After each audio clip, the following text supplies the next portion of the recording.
Welcome back to the channel, everyone. First off, I hope you all and your families had a great Thanksgiving holiday. And also, the Dallas Cowboys did win, which means they still have a shot at making the Super Bowl and winning it this year. First off, I would like to say I am thankful for everything that has panned out in the markets, the election, and things are pretty much on the up and up. And like Patrick Bet David has said in the past and currently has stated, the future looks bright, not just for cybersecurity, but as you could see, all markets as a whole going up. So, that being said, this video, we will be touching on the overall outlook on the job market and just the overall outlook. And some even, I think there's one article that has a widespread 10-year outlook on cybersecurity as a whole. So, for this video, we're just going to look at the overall market, what the projections are as far as jobs, what has changed since the day of the election or the day before the election, when the market started showing their true colors. Once the winner was getting closer to being, selected. If there were some outlets that actually called it, that had it right on spot, um, and that's how the markets were playing: Kalashi, Rasmussen, etc. Right. So that being said, let's get into this video.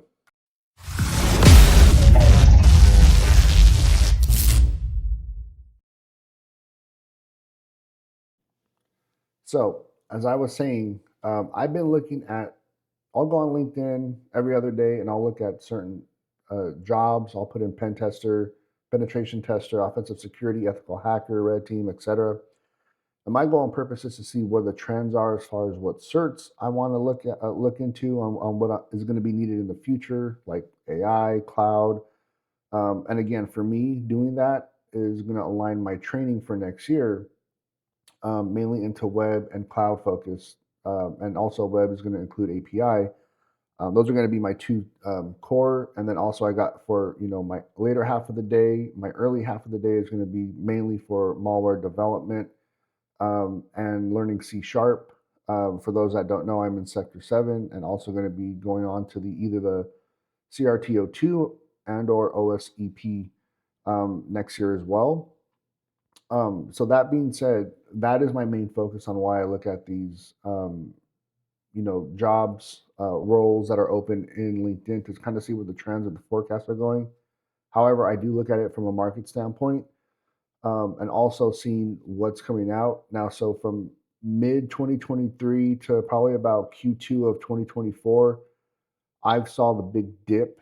When the layoffs, maybe Q2 of 2023 actually too, where it just got real dry and, people were getting thrown in the layoff portal or layoff pool.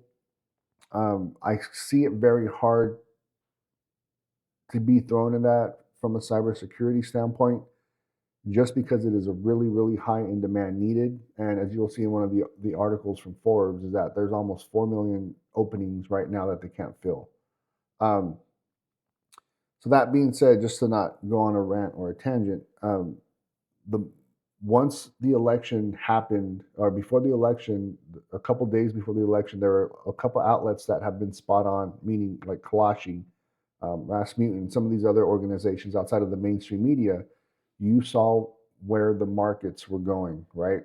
And not only that, it's not only going to show where the markets are going from a good standpoint, but also the funny bullshit that's going to be showing from a bad standpoint, that ones that got put in from um,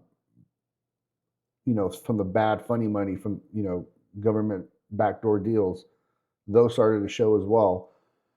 That being said, the future does look bright, as what Patrick Bet David said, especially for cybersecurity. You saw a lot of what they call, I believe it was ghost jobs or ghost requisitions that were posted on LinkedIn, Indeed, etc., that were there for like, two of them that I could, as far as from a pen tester standpoint, two of them that have been there for almost a little over 2 years have been Pepsi and Toyota. I know they've had some issues with their management teams internally a couple times from what I've been told. However, those are two big ones from two big companies that have been there. Also, you've seen some from the banks. Citibank's been on there, JP Morgan Chase. You've seen that Bank of America ethical hacker one is still on there. I think they're waiting because of the budget constraints, spending, interest rates, inflation, waiting till the election happened, and now they're starting to, from what I'm seeing and hearing, is now they're starting interview process to kick off on January 1 of next year, or 2, 3, whenever they come back from their to start orientation. I think that's what's going to happen, and that's what is happening in my opinion. Like I said, I've been told that as well. So now you're seeing a lot of these jobs, and let me just go in through this with you, like just populate even more and more so now. Um, so right now, as you can see, I'm penetration tester, United States, uh, just nonstop. And pretty much what I did, uh, just to give you some context, is I'll go to the most recent. So you'll see like what just populates 54 minutes, 54 minutes. And all of these obviously aren't going to be penetration tester, but they're going to be cyber related, at least for the most part. You might see a couple physical security or program project manager. That might be a collaborative role for cyber IT or whatever the case may be, or some kind of program management that works with cyber but is doing a program project management for like Workday, or it's work mainly under HR or something like that. However, it does touch cyber to a degree, so you'll probably see that when you do your search for whatever kind of job you're going to be looking for in LinkedIn. Again, these are all just popping up, and again, there's some help desk. You're going to see a lot of these flooded. Like if remote works for, they'll have Canada, Ontario, San Francisco, LA, New York. You'll just see the same job, but showing where they're allowed to be remote at, for that matter. But again, these are just like nonstop coming through the chain. And as far as what I see too, is a lot of people, hearing from some of my friends that have been applying, looking for new roles. And the reason for that too is because during that time frame from 2021 to now, if you really wanted a raise, the only way to get a real raise is to get a new job. They weren't paying market rate, especially if you started from a little bit under intermediate level or even beginner level, and you just hauled ass and kicked ass and did whatever you needed to do to get to the top. You weren't going to get that market value raise, as you're seeing, even during the hard time.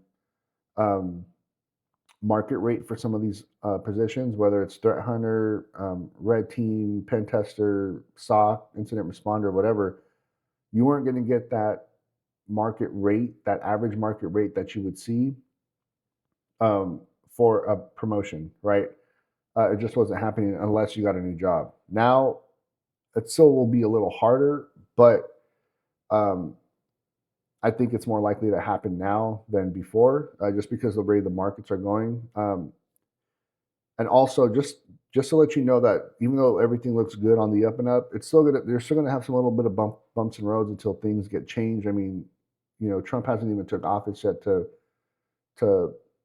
actually do those and set in stone that he wants. It shouldn't be really hard for the most part because he has, both the House and the Senate now. So I think things are going to get done faster. People are with certain situations that went on in the world, especially on a global scale. I don't think people are going to be more intact to mess with him, just because of what's out there, if you know what I mean. And seeing what one party is tied to or has been tied to, and there is evidence for that.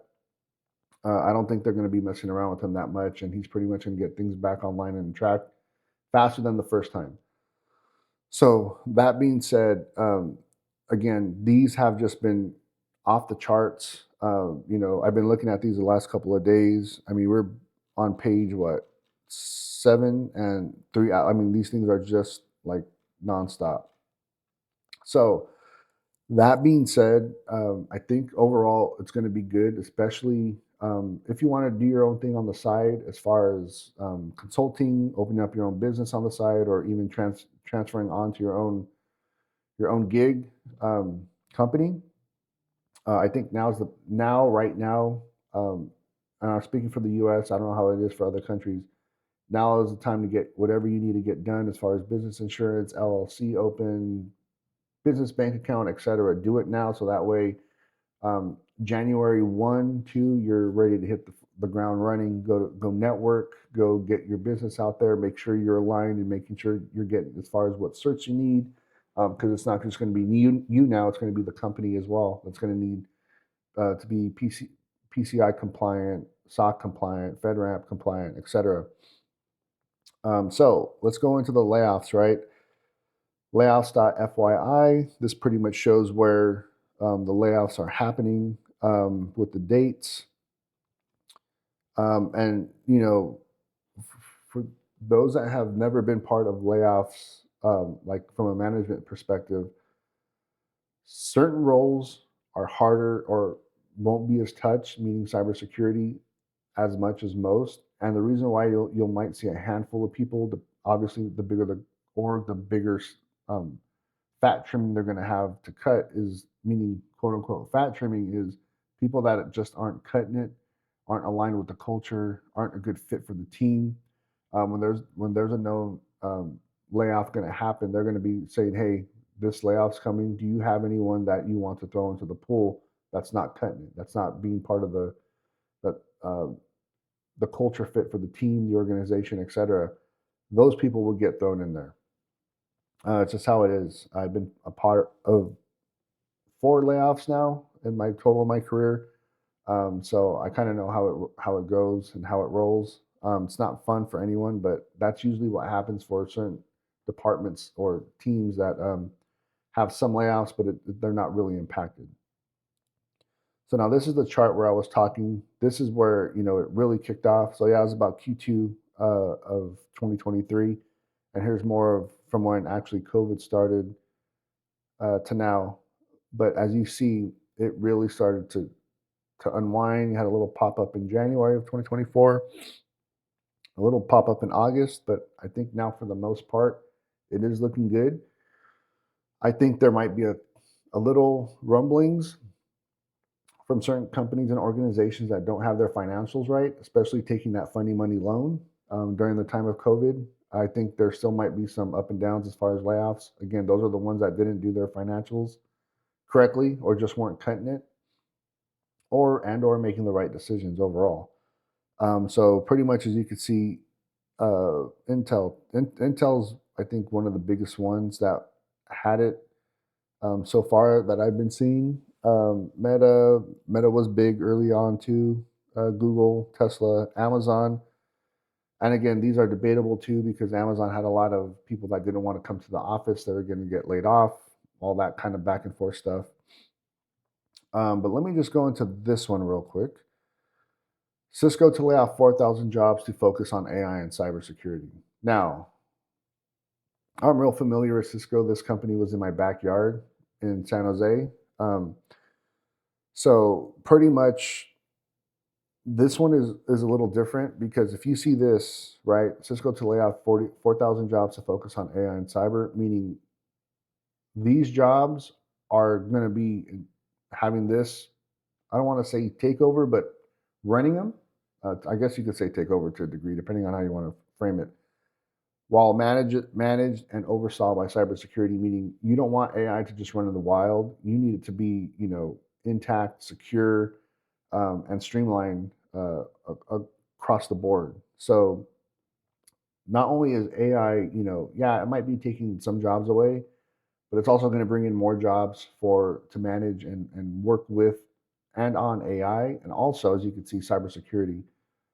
So Cisco is one of the biggest companies, and not only the biggest, it just acquired, oh shit, almost about a year ago now, Splunk, a little over a year ago. So now with acquiring Splunk, people that know what Splunk is and know how it works, just makes this even easier for them for the most part, or at least should in working theory. So that being said, I see a lot of companies going to this kind of a model where they could just cut a lot of jobs that really AI could manage and do on its own, but also bringing in more cybersecurity personnel and personnel to manage the AI portion of it. And that's going to be pretty much the model going forward. So yeah, it does take jobs away, but it also brings more jobs in the forefront. And not only that, again, this being in my own backyard, knowing people in the tech industry, especially my generation that never took advantage of it, that just went, because back then it was college was the end all be all. I saw through that bullshit.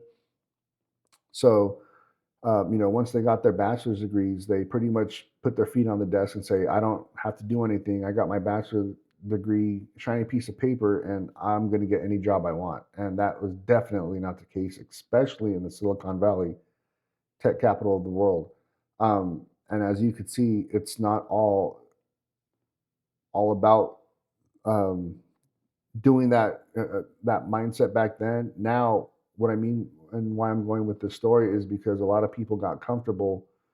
You have to be on the grind to get your skills up and running, or else you're going to go extinct, be legacy. Because now, if you're not on board with this or letting this do the majority of your manual work, you're going to be left behind, dude. And especially cybersecurity. Cybersecurity, in my opinion, should be taught in schools just because of the way things are nowadays outside of your job. But growing up now, you're more connected than ever, and things are just happening at a faster rate pace every day. But I'll digress. That's another issue for another day. But again, for this article, I see a lot of companies switching to some kind of model like this, very similar. The other one is Forbes. Nearly 4 million cybersecurity jobs are vacant. This article, I believe, was in August of this year. So, and there's only going to be more and more and more as more threats are increasing daily and daily, especially with AI growing and getting in use in more organizations. More jobs for cybersecurity are just going to be popping up, and it's going to be harder. It's like cat and mouse. It's going to be harder to fill, especially with this skill gap that they always talk about, right? Um, so this was an interesting article. I would definitely encourage you guys to read this one. Now, for the outlook on cybersecurity, this was a pretty cool one that I read. This came out in October. Pretty much, it just goes over the talent gap. Um, was a key. Let me go back. Pretty much, it goes over like what is key, like what they're looking for as far as recruitment. Skills are evolving. This one is like what that article said, right? The talent gap is huge. Um, the skill people just aren't getting the skills. People are just comfortable for the most part. I mean, I don't know what other way to do it. People want the work life balance, this and that. Yeah, but that's fine. But you're never going to be able to get ahead. And especially how fast technology changes, how fast these threats grow and come. You have to be on top of your game. You have to have some kind of time management to at least get 2 hours a day of learning new things, studying for a different cert. I mean, I that's at least what I do. Try to do, a minimum of 2 hours a day, and that's 1 hour for my morning stuff, and then an hour at least for my evening stuff. In-demand skills are evolving, so certain skills like I'll touch on mine, offensive security. Now they're evolving to even more stuff with the cloud, with AI.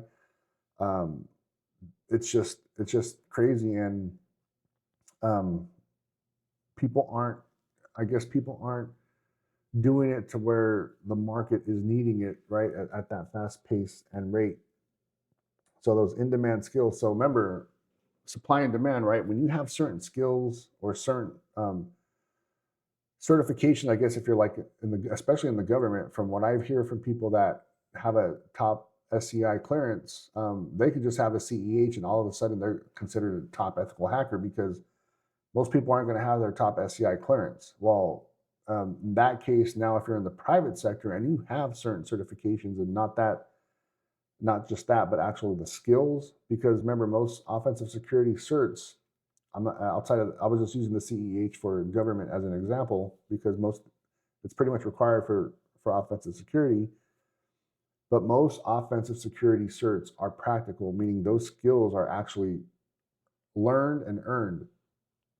So that's hard to find. So bringing back to why I said supply and demand, when you're out of like 100 people in the world that have a certain skill or cert, I mean, you could pretty much demand your own market value, your market price, right?